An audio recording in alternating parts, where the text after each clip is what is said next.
welcome back to Big Boats and Little Holes. We just did the Putah run that I was telling you about earlier. Yeah, we hitched a ride upriver with a dude and his wife, pulled up in their work truck and gave us a ride up. We did the shuttle first, so we had to hitchhike back up to the put-in where the boat was, and that took some time. But before I launch into that story, here's where we are. We're like way down in lower Putah Creek here. Manuel chilling there reading. Basically after that upper rapid section, the creek really mellows out and basically goes from river to what you're seeing here, and just kind of like babbling creek. It's actually runnable.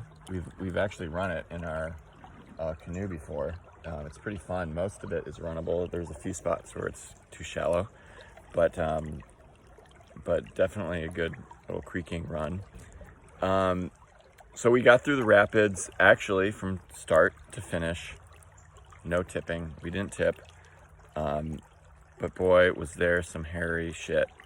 The long arm of the Law Rapid, which is what people say is the hardest rapid of the run. Basically, a tree has fallen over the river at the beginning of the rapid, and you have to kind of like punch through these branches that are hanging down, kind of like claws, and you have to just like punch through them and then immediately navigate another tree that has fallen into the river.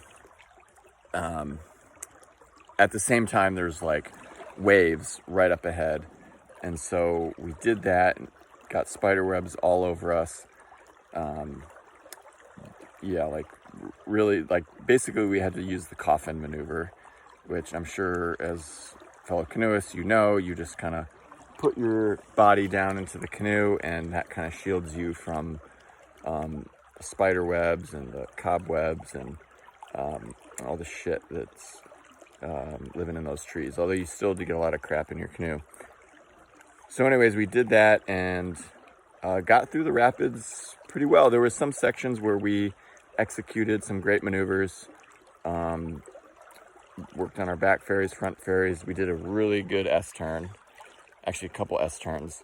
Hadn't done some of those before, so working on that maneuver was pretty good, and something that we can definitely utilize on harder rapids when we want to go from one eddy to another eddy cross river.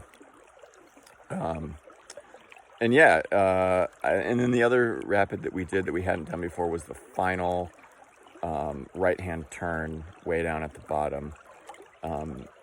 Probably one of the more tricky rapids because it's big waves going right into the riverbank with trees and strainers. So had to navigate through that, but had a pretty good plan through that. Just kind of picked our way. Oh, and another highlight of our maneuvering was there was a big wave to kind of start this rapid, and we basically were like back paddling and just very gently set it down over this wave, and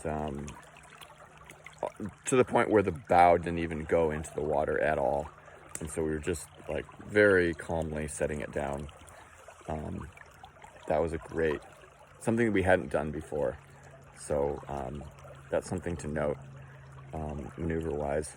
And now we got some sandwiches, got a couple beers at the market, and we're just put our chairs in the creek and chilling out.